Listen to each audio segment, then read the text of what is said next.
آج پھر معمول کے مطابق میں باہر کی صفائی پوری کر کے مالک اور مالکن کے کمرے کی طرف بڑھی تو میرے ساتھ کی باقی ملازمائیں ہنستے ہوئے مجھے چھیڑنے لگیں کہ میرے مزے ہیں، روزانہ مالک اور مالکن کی رومانوی فلم دیکھتی ہوں۔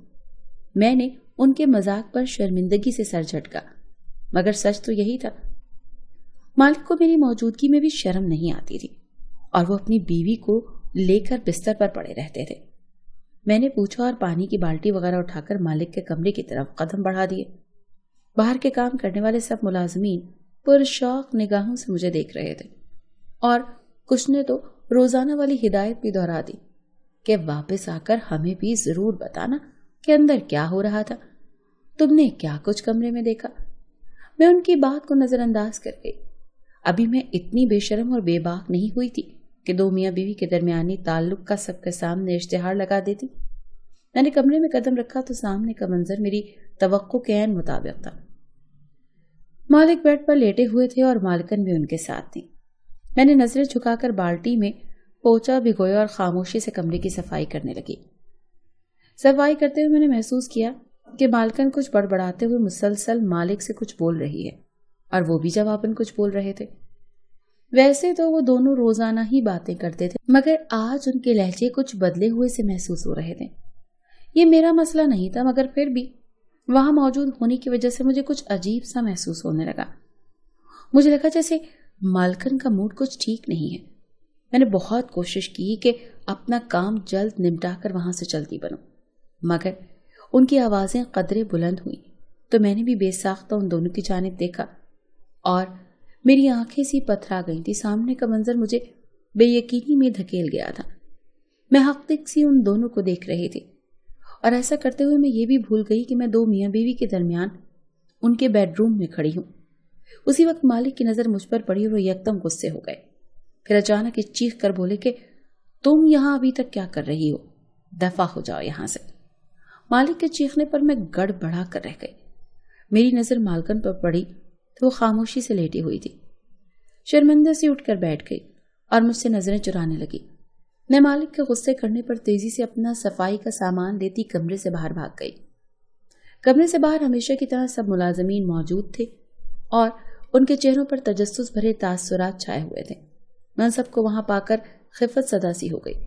ان کے بار بار سوال کرنے پر کہ اندر کمرے میں کیا ہوا اور اتنی آوازیں کیوں تھی، میں نے گہرا سانس بھر کر ان سب کو پہلی مرتبہ حقیقت بتائی اور کمرے میں دیکھے جانے والے منظر کو بیان کیا، جسے دیکھ کر میری سانسیں حلق میں اٹک گئی تھی اور باقی سب بھی سن کر دنگ رہ گئے تھے، کیونکہ اس روز جو کچھ ہوا وہ ہم میں سے کوئی تصور بھی نہیں کر سکتا تھا۔ میں جس گھر پہ کام کرتی تھی وہاں میرے علاوہ چند ایک اور بھی نوکر تھے۔ سب ملازمین صرف دن بھر کام کرتے تھے اور رات کو اپنے اپنے گھر چلے جاتے تھے۔ مالک کے گھر ملازمین کی رہائش کا کوئی انتظام نہیں تھا، حالانکہ وہ اچھے خاصے امیر تھے۔ مالک کی عمر درمیانی تھی، تقریباً 34 یا 35 برس ان کی عمر تھی اور چاق و چوبند جوان توانا آدمی لگتے تھے۔ میرا سامنا جب پہلی مرتبہ مالکن سے ہوا تو میں دنگ رہ گئی، کیونکہ وہ بمشکل 16 برس کی نازک سی اور نہایت حسین لڑکی تھی۔ میں نے وہاں کام کرنا شروع کیا تو کچھ ہی دنوں میں بری طرح ٹھٹک گئی۔ ہمارے مالک کا رویہ نہایت ہی عجیب سا تھا۔ وہ دن کے وقت بھی مالکن کو لیے کمرے میں پڑے رہتے۔ ان کے کاروبار کو سنبھالنے والے دوسرے ورکر تھے اور وہ خود ہر وقت گھر پر ہی پائے جاتے تھے۔ مجھے گھر کی صفائی کا کام ملا تھا اور مجھے کمرے بھی صاف کرنا ہوتے تھے۔ پہلے تو کمرے میں جاتے ہوئے میں ہچکچا گئی اور مجھے لگا کہ مجھے دیکھ کر مالک وہاں سے چلے جائیں گے، مگر میں اس وقت ہکا بکا رہ گئی جب میرے کمرے میں جانے کے باوجود مالک اسی طرح مالکن کو لیے بیڈ پر لیٹے رہے۔ میں بری طرح گھبرا گئی تھی۔ فوری کمرے سے باہر نکل کر میں نے باقی گھر کی صفائی کی کہ شاید تب تک مالک کمرے سے نکل جائیں۔ جب ہر طرف سے فارغ ہو کر میں کمرے میں گئی تو مالک تب بھی وہی موجود تھے اور مجھے دیکھ کر بھی اپنی جگہ سے نہیں ہلے۔ میں پریشان ہو گئی۔ ان کے یوں موجود رہنے پر میں بھلا کیسے وہاں کام کر سکتی تھی، مگر میری مجبوری تھی کہ اگر میں کوئی جگہ چھوڑ دیتی تو مالکن کو غصہ آ جانا تھا۔ میں نے جیسے تیسے جلدی میں صفائی کی اور کمرے سے باہر نکلی۔ باقی ملازمین میرا شرمندہ چہرہ دیکھ کر ہنسنے لگے اور بولنے لگے کہ ان کی طرح میں بھی عادی ہو جاؤں گی، کیونکہ مالک تو کسی بھی وقت مالکن سے الگ نہیں ہوتے۔ میں اس بات پر الجھ گئی۔ مجھے جھجک محسوس ہوئی کہ روزانہ اسی ماحول میں مجھے کام کرنا ہوگا۔ مجھے پہل تو مالکن کو دیکھ کر بڑا ترس آتا،